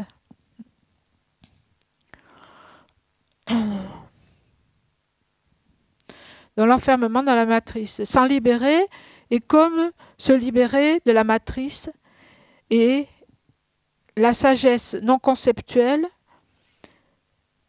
Donc se libérer, c'est se libérer de la matrice, et ce qui naît en fait, la naissance de l'enfant royal, c'est la naissance de la sagesse non conceptuelle. Hein. Donc cette sagesse non conceptuelle est la maturation finale, la naissance de l'enfant royal.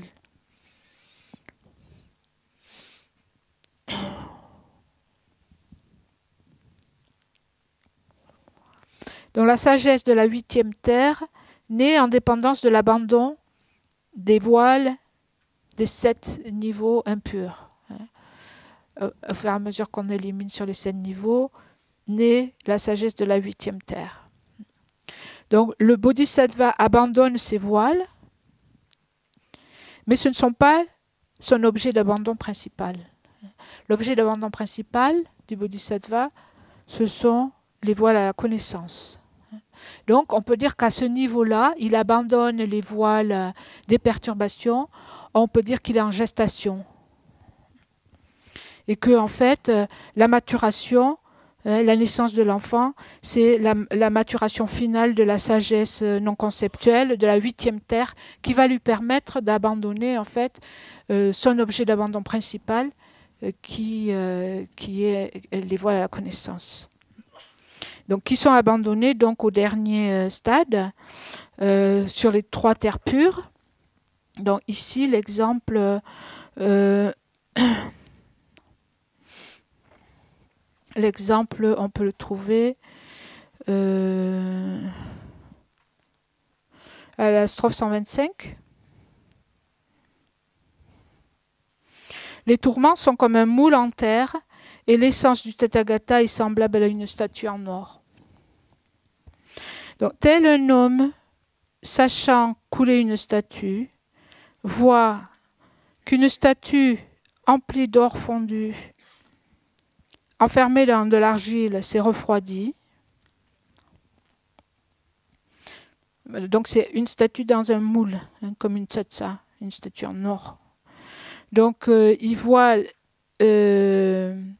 la statue d'or enfermée dans l'argile. Donc, il en ôte le moule extérieur pour nettoyer l'or à l'intérieur. Ainsi, celui qui est devenu suprêmement éveillé, percevant constamment la claire luminosité de la nature de l'esprit et le mode adventiste des pollutions, purifie des obstructions les êtres qui brillent comme des joyaux. Tout comme une statue d'or pur et brillant s'est refroidie dans son moule en terre, et le sachant, un habile orfèvre en ôte l'argile, l'omniscient perçoit que l'esprit, tel de l'or pur, est pacifié, et y portant un coup, qui est la méthode de l'enseignement, en ôte les obscurcissements.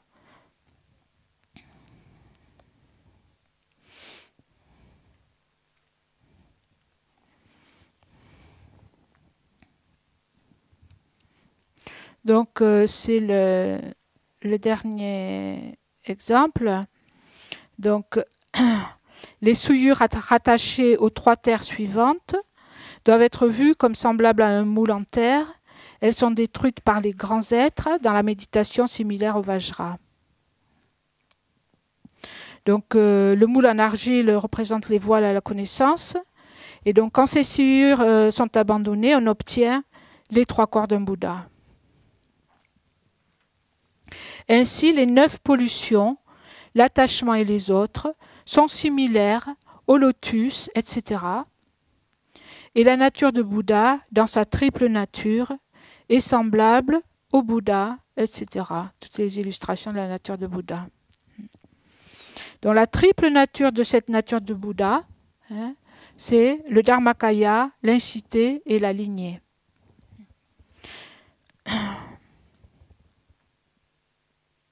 Et donc cette triple nature de la nature de Bouddha, elle est à connaître par les 3 premiers exemples, le suivant et par les 5 derniers. Donc ça, là on regarde les 2 colonnes de droite. Hein. Illustration de la nature de Bouddha. Et qu'est-ce que... donc on a les exemples et ce à quoi ça s'applique. Hein. Donc les 9 exemples. Parmi ces 9 exemples, les 3 premiers s'appliquent au Dharmakaya. Celui qui suit s'applique à l'incité et les 5 derniers s'appliquent à la lignée. Hein. C'est ce qui est expliqué dans cette strophe 145.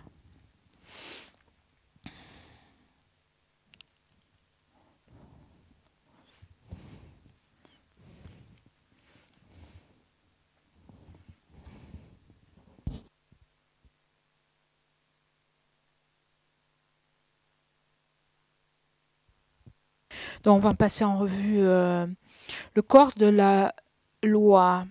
Donc en ce qui concerne le Dharmakaya. Le Dharmakaya est à connaître sous 2 aspects.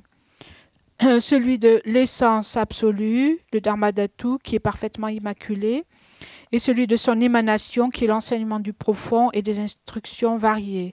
Donc ici, on a 3 divisions. Hein. Vous voyez dans la colonne à droite du tableau. Hein. On a 3 exemples. Hein, la statue d'un Tathagata, le miel et la graine, qui exemplifie, en fait, qui montre le Dharmakaya. Donc le premier, c'est on divise le Dharmakaya en 2, le Dharmakaya de réalisation, le Dharmakaya d'enseignement. Donc ici, c'est ce qui est dit, le Dharmakaya est à connaître sous 2 aspects, celui de l'essence absolue.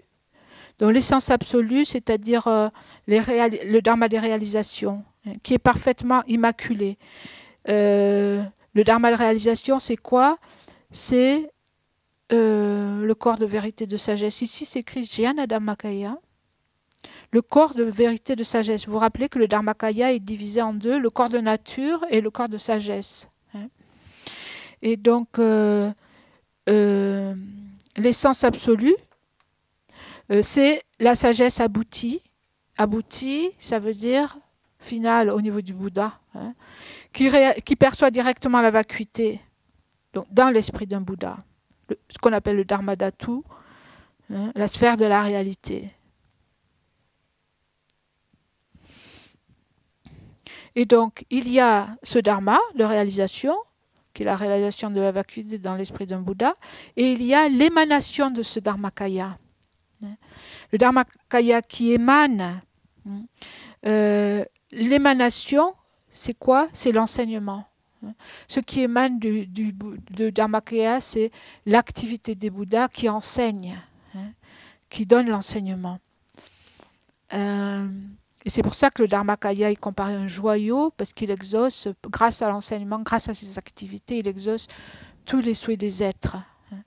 Et donc, quand on parle du Dharmakaya d'enseignement, il y a aussi la division en 2 des enseignements. En général, on dit les enseignements de sens certain et de sens interprétatif. Dans le Dharma, par exemple, il y a les sutras de sens définitif, c'est-à-dire qu'on peut prendre littéralement, et il y a les sutras de sens interprétatif, c'est-à-dire qu'il faut savoir interpréter pour avoir l'intention en fait, du Bouddha, ce que le Bouddha voulait dire. Dans la strophe 146, il est dit l'émanation qui est l'enseignement du profond et des instructions variées. L'enseignement du profond, c'est ce qui est de sens certain ou définitif, c'est l'enseignement sur la vacuité. C'est l'enseignement du profond. Et les instructions variées, ce qui est à interpréter, en fait, c'est l'enseignement sur les phénomènes conventionnels, c'est l'enseignement sur les différents terres et chemins, et c'est-à-dire les différents niveaux du chemin, qui servent en fait à réaliser la vacuité.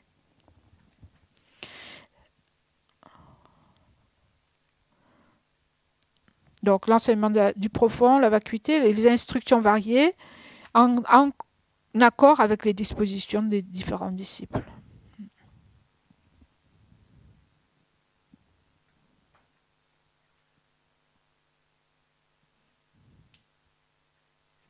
Donc, état supra, donc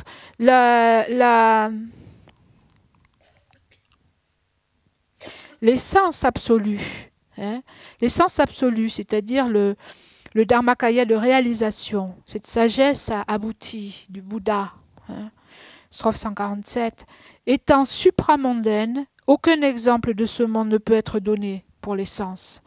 Il n'y a aucun phénomène qui peut illustrer cette essence. Elle est complètement au-delà du monde. Elle est donc illustrée par l'analogie du Tathagata.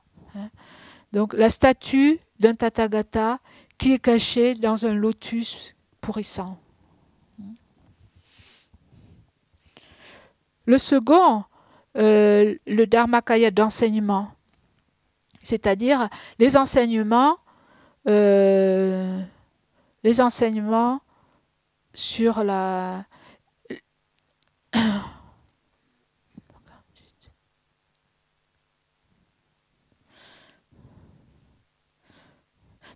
Oui, les enseignements de son certain interprétatif. Strophe 148. Ce qui est enseigné par les moyens subtils et profonds, c'est-à-dire la vacuité, et comme le miel au goût unique. Et ce qui est enseigné par les moyens variés et à connaître, comme étant semblable au grain dans les diverses enveloppes. Donc, les sutras qui sont interprétés enseignent les vérités conventionnelles et eux, on dit qu'ils sont comme des grains. Les sutras de sens certain, c'est-à-dire l'enseignement sur la vacuité, est dit être comme le miel parce que le miel a un goût unique. Et en fait, tous les phénomènes dans la vacuité ont la même saveur. Hein. Tous les phénomènes sont les mêmes dans la vacuité. La même saveur de vacuité. On dit la vacuité a un goût unique, hein, parce qu'elle est la même dans tous les phénomènes, elle est la même, la vacuité de notre esprit est aussi la même. Hein. Et donc, le miel est l'exemple, c'est le miel au goût unique qui est caché par un essaim d'abeilles. Et en ce qui concerne les grains, hein, les sutras de sens interprétatif, en fait, enseignent quoi? Enseignent le multiple. Hein. Le conventionnel, c'est le multiple. L'ultime, c'est le 1. Hein. Ils enseignent les vérités conventionnelles qui sont comme des grains dans des enveloppes diverses. Donc, le sujet de ces sutras à interpréter sont les vérités conventionnelles, ce sont les moyens habiles, les méthodes qui vont nous conduire à une compréhension de l'essence de toutes les écritures, c'est qui vont nous conduire à une compréhension de la vacuité, hein, de l'essence, de la vérité ultime. Et donc c'est pour ça qu'ils sont comparés en fait à des grains qui ont des enveloppes diverses. Shantideva, on peut rapprocher cela de ce qu'a dit Shantideva dans le chapitre 9.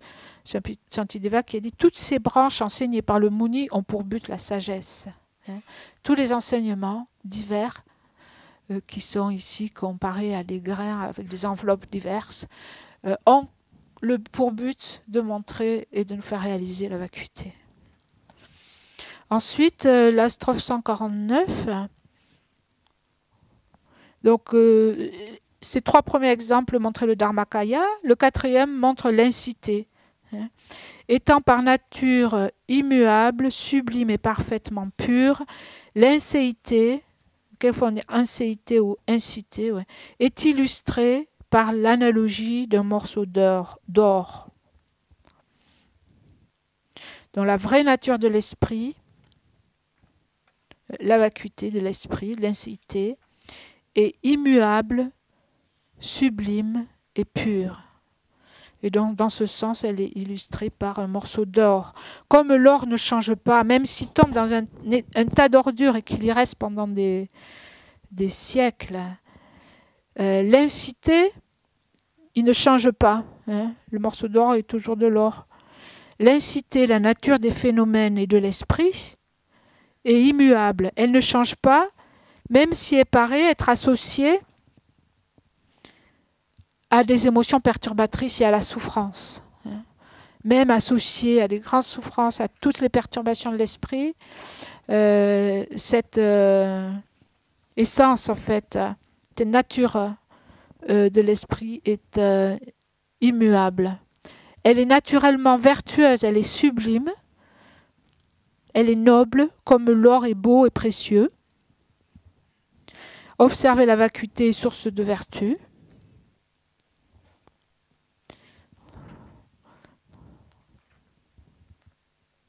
Et donc elle est pure. Même en changeant de forme, l'or peut être façonné par exemple en différents bijoux, il est toujours pur. Hein. Et de la même façon, la vacuité, par nature, est pure, est toujours pure.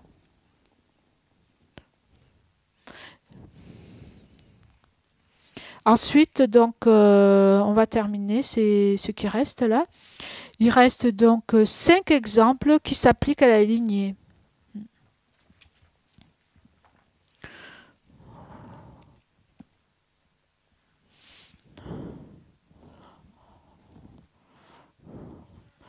On va terminer et ensuite on fera une pause. La lignée du Tathagata, à partir de la strophe 150. La lignée est connue sous 2 aspects, similaire à un trésor et à un arbre issu d'une graine. Donc la lignée, on l'a étudié ça, hein, la lignée qui demeure naturellement et la lignée qui se développe. Hein. On a vu ça au début de l'enseignement. Donc la lignée de Bouddha naturellement pure, qui est un phénomène permanent, qui est en fait la vacuité de l'esprit, hein, et qui donne naissance en fait au corps de nature, hein, au Dharmakaya, le Dharmakaya qui est divisé en corps de nature et en corps de la loi de sagesse, qui est l'esprit omniscient. Le corps de nature qui est la pureté, la vacuité de l'esprit, et donc et l'esprit omniscient forment le Dharmakaya. Donc la lignée de Bouddha naturellement pure, c'est la vacuité de l'esprit pollué. Hein. Et l'autre, c'est la lignée de Bouddha qui se développe, en fait, donc grâce à laquelle, en fait, qui s'engage en fait dans différentes vertus et qui se développe. Et, donc il y a ces 2 aspects de la lignée. Et en fait, ces 2 aspects de la lignée donnent naissance aux 3 corps de Bouddha. C'est pour ça qu'on a 5 ici, 5 exemples dans la lignée. Donc la lignée naturelle qui existe depuis des temps sans commencement est similaire à un trésor, et celle qui a acquis le plus haut point de développement est semblable à un arbre issu d'une graine. Et donc pour expliquer un peu, donc, quand on dit la lignée naturelle est comme un trésor, hein, l'exemple c'était sous la maison d'un pauvre homme, une pauvre personne se trouve un trésor. En fait, ici, on parle plutôt d'un trésor naturel, de pierres précieuses, hein, dans le sens des montagnes et des mines qui se trouvent dans la montagne, par exemple, qui abritent de façon naturelle des pierres précieuses. Et la lignée naturelle, de la même façon, la lignée naturelle, c'est ça qui est exemplifié, elle est à l'origine de toutes les qualités des Bouddhas, les 10 pouvoirs, etc. Cette lignée naturelle. Et donc, c'est ça l'exemple.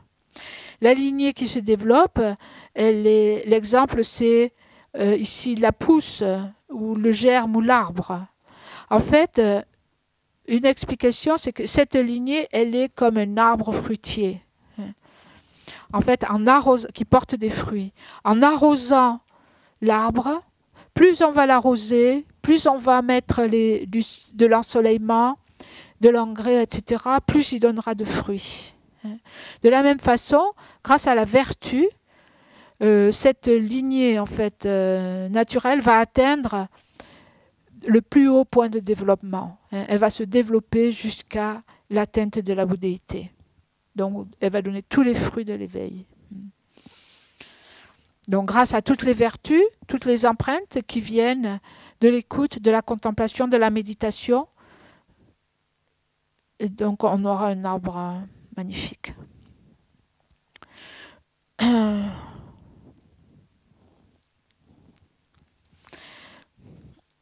Il est considéré, dans la lignée naturelle qui existe, et celle qui a acquis le plus haut point de développement. À la strophe 151, il est considéré que les 3 corps de Bouddha surviennent de cette lignée double. Le premier corps de la première et les 2 secondes de la deuxième. Ici, on parle des 3 corps de Bouddha, le Dharmakaya, le Sambhogakaya et le Nirmanakaya.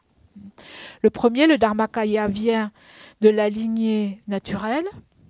Et les corps de forme, le Sambhogakaya et le Nirmanakaya, sont issus de l'accumulation de mérite, de la lignée qui se développe. Quelquefois, on dit le Dharmakaya vient de l'accumulation de sagesse. Et les corps de forme viennent de l'accumulation de mérite. En fait, là, il y a une discussion aussi.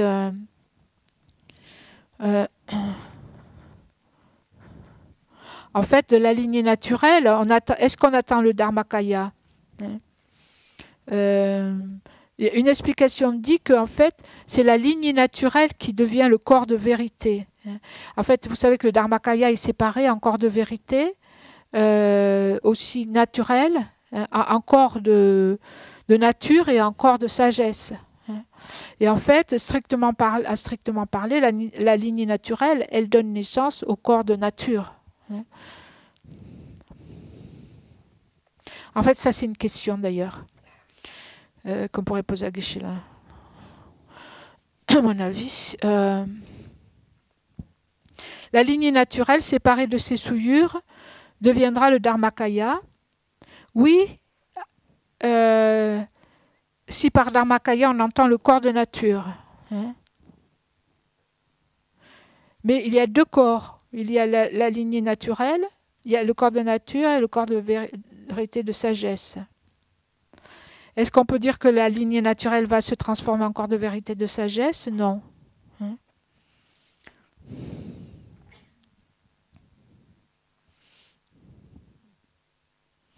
Mais il y a des explications, une explication différente qui dit que si on se concentre sur la lignée naturelle, on va générer une accumulation de sagesse. Et que cette accumulation de sagesse va permettre d'atteindre les 2 corps, en fait. Les 2 corps du Dharmakaya va permettre aussi d'atteindre le corps de la loi de sagesse. Donc il y a plusieurs explications.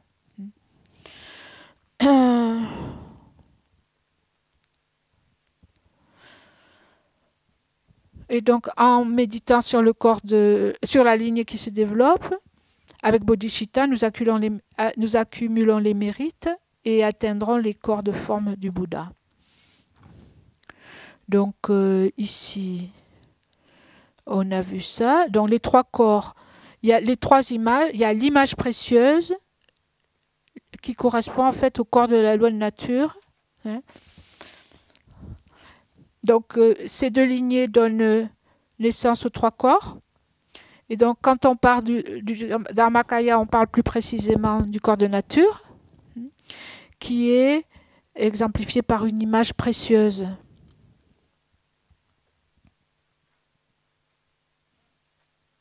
C'est la strophe 152. La beauté du corps de la loi de nature doit être connue comme similaire à une image précieuse en raison du caractère incréé de sa nature et des précieuses qualités dont il est le support.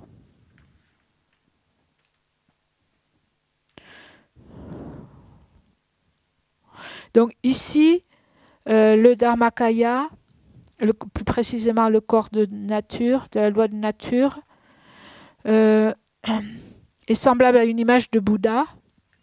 Mais en fait, plus précisément, on peut dire une image précieuse.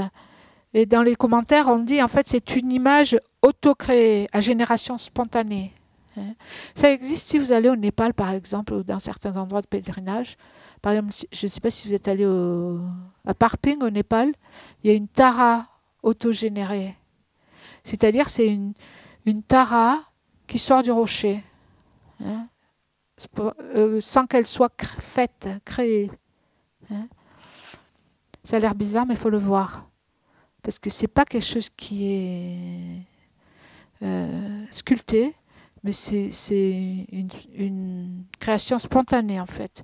Et donc c'est une telle image, hein, ici, qui n'est pas fabriquée, mais qui remplit les souhaits des êtres. Et de la même façon, le corps de nature n'est pas créé, n'est pas le résultat de cause et de conditions, mais il remplit les souhaits des êtres.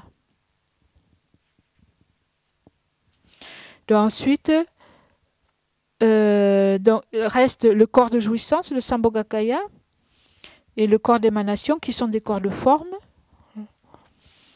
Donc c'est la strophe 153. Le corps de jouissance est comme le monarque universel, puisqu'il est le grand empereur du Dharma.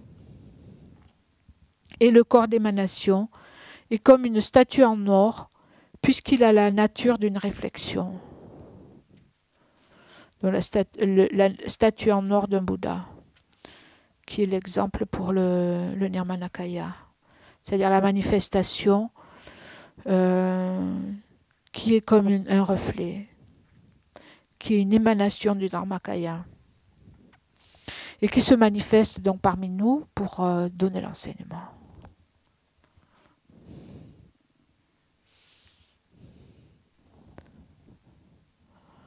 Je vous propose de faire une pause. On peut faire peut-être... on peut faire 20 minutes de pause, puis on pourra faire une petite méditation.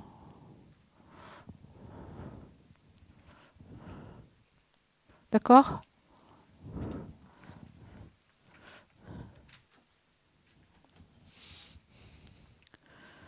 Ojan Shu Sem Shorim Poche Ma Ke Panan Ke Gyushi Ke Panyam Pa Me Payang Gone Gondu Pewa Shu Toni Tawarim Poche Ma Ke Panan Ke Gyushi Ke panyam pa me paya gone gondu pewa sho.